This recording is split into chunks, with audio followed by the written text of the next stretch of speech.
Okay, so that, oh gosh, Genesis 1 and 2. I don't think I can overemphasize the importance of Genesis chapter 1 and Genesis chapter 2, because if we get these two and tomorrow's chapters wrong, we're going to get the entire rest of the story wrong. In fact, the trajectory of the entire Bible, the entire story of salvation, in fact, the trajectory of Western civilization is based off of the uniqueness of these two chapters, chapter 1 and chapter 2. Now, I say unique, but you think like, wait a second, I remember hearing that there are other creation stories in the Middle East. There are other creation stories in Mesopotamia. There's other creation stories around the world, and you are absolutely correct. But Genesis chapter 1 is unique when it comes to all creation stories ever known to human beings. What do I mean by that? Well, if you read any of the ancient Mideast creation stories, it always is this. It's always creation born out of violence or born out of sexual domination or even just the sexual act. Basically, it's very much so that here's the god or the gods that destroy another god, or they destroy some other thing. And out of the husk of that thing, out of the carcass of that thing, they create the world. Or it's that one sexually dominates the other, or sexually manipulates the other, and they give birth to the world. And what we heard in Genesis chapter 1 is, in the beginning, God created, and that word created is the Hebrew word bara, or bara, I'm not sure, but it's B-A-R-A, and it basically is found nowhere else when it comes to, it means simply creation out of nothing, that he simply just created. And there's something that the Catechism says about this. It's actually, it's the prologue of the Catechism, because think about this, all the other creation stories, saying, how do we get to this planet? How do we get to exist rather than not exist? Well, it must have been through destruction. It was through violence. It was through the sex. And yet at this creation story that God revealed to the Jewish people is no, it's because of God's sheer goodness. So the Catechism says it like this.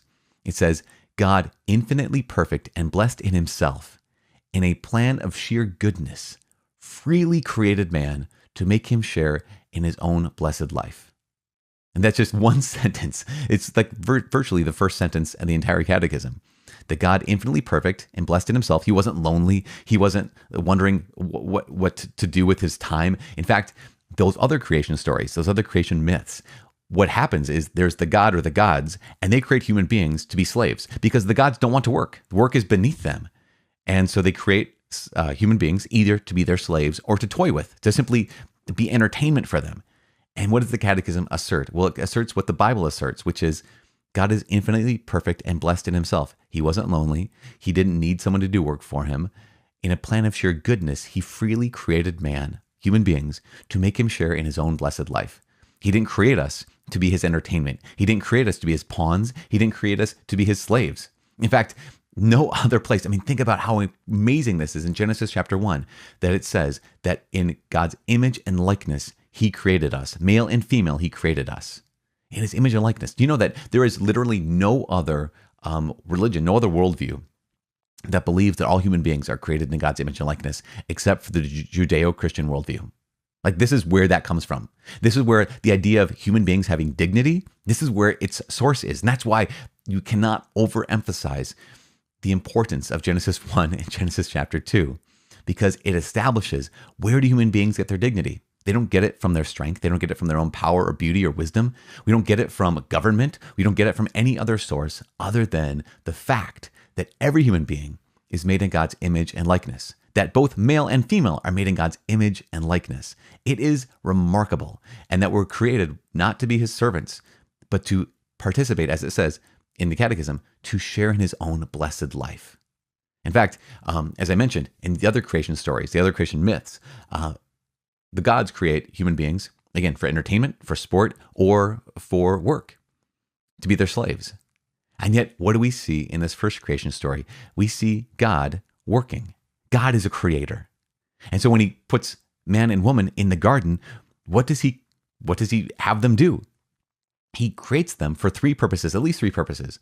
One is labor. Actually, work is, he puts man, before the fall, he puts man in the garden and says, go to work, till the soil, like have dominion over the animals.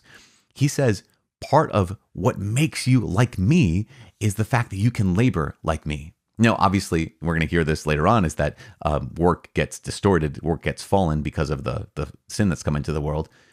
But God's original intention for us, he made us for labor. He also made us for leisure. On the seventh day, God rested, and he commands us ultimately to rest like that, for labor, for leisure, and for love, as God makes it very clear in Genesis chapter 2, after creating Adam. Again, one of the things we know is that Genesis 1 and Genesis 2 are two different accounts of the same event, right? The God's creating the universe and human beings. Genesis chapter 1 is like this macro event, and Genesis chapter 2 is this micro event, like zooming in on the first man and the first woman.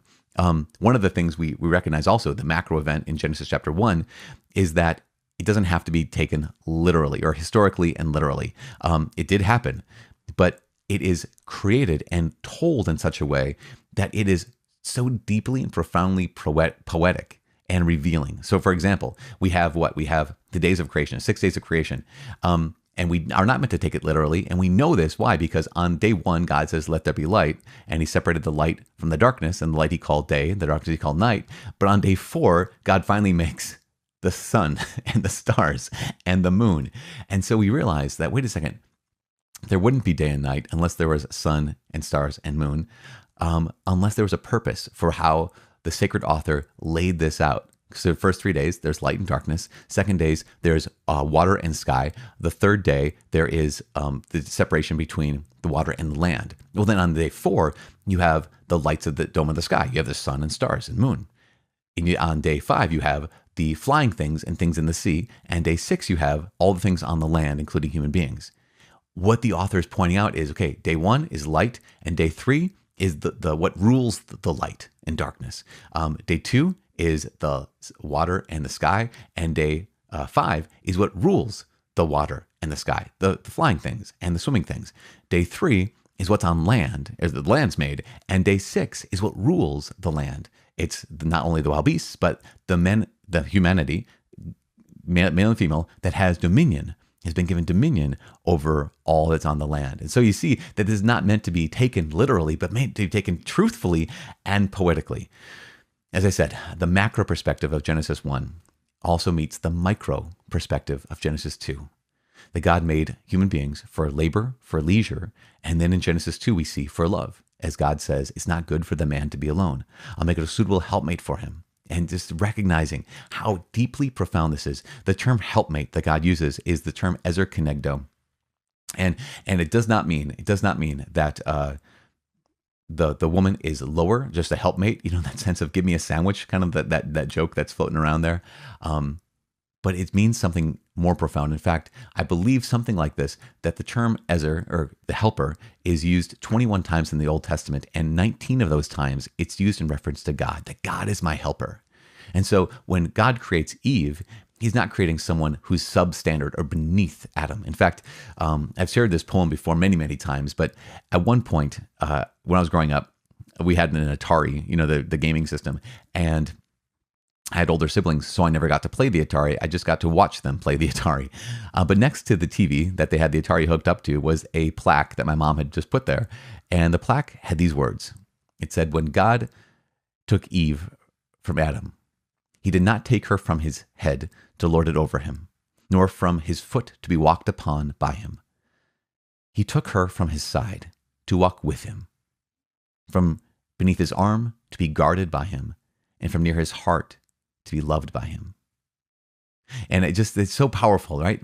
When God took Eve from Adam, he did not take her from his head to lord it over him, nor from his foot to be walked upon by him, but from his side to walk with him, from beneath his arm to be guarded by him, from near his heart to be loved by him. And so that's what we see in Genesis 2, is he looks at Eve and says, this one at last is bone of my bones, flesh of my flesh. This one is the reason why men leave their father and mother and cling to their bride. And then those key words that John Paul II said is the mystery, the key description we can't even begin to understand. And the man and woman were naked, and yet they felt no shame. Why? Because God, when he made this world, he made it absolutely good. And that's what I want to leave you with today. That here's the story of creation. Here's the story of God's goodness. Every day of creation is good, good, good. Day 6 is very good. The world that God made, because he's good, is good. Tomorrow, we're going to find out what happened to this world, because we live in a good world still, but we're going to discover that we live in a good world that has gone wrong, a good world that has been broken. But But until then, I want to let you know that I'm praying for you, and I will see you back here tomorrow. God bless.